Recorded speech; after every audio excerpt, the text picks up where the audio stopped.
कराडच्या पाटण विधानसभा मतदारसंघात शरद पवारांना धक्का. राष्ट्रवादीचे सत्यजित पाटणकर भाजपच्या वाटेवर.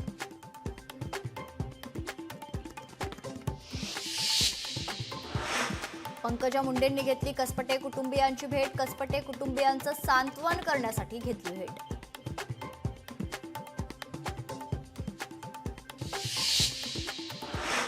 डोंबिवलीतील सावित्रीबाई फुले नाट्यगृहातील पीओपी कोसळले. दुरुस्तीचं काम होईपर्यंत नाटकांचे शो रद्द.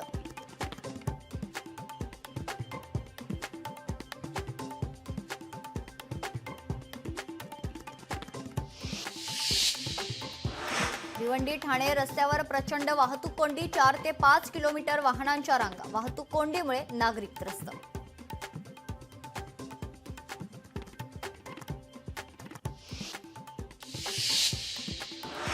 किल्ले रायगडावरील पायवाट 28 आणि 29 मे रोजी बंद राहणार आहे. तर किल्ल्यावरील धोकादायक दगड हटवण्यासाठी पायवाट राहणार बंद. रायगड जिल्हा प्रशासनाचा आदेश.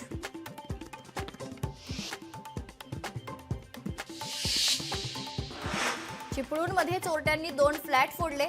कांगडेवाडी रोड परिसरातील घटना. दागिने आणि रोख रक्कम घेऊन दरोडेखोर पसार.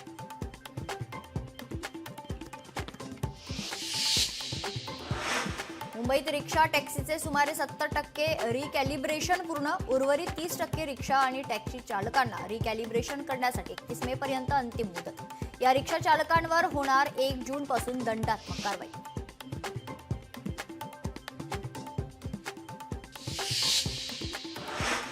वाशिमच्या शेत शिवारात बिबट्याचा शेतकऱ्यांवर हल्ला. बिबट्याच्या हल्ल्यात शेतकरी गंभीर जखमी.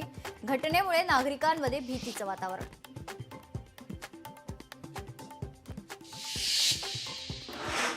उल्हासनगरमध्ये चिमुकल्यावर लैंगिक अत्याचार. उन्हाळी शिबिरात डान्स शिकवणाऱ्या शिक्षकाकडून अत्याचार. तर आरोपी शिक्षकाला पोलिसांनी अटक केली आहे.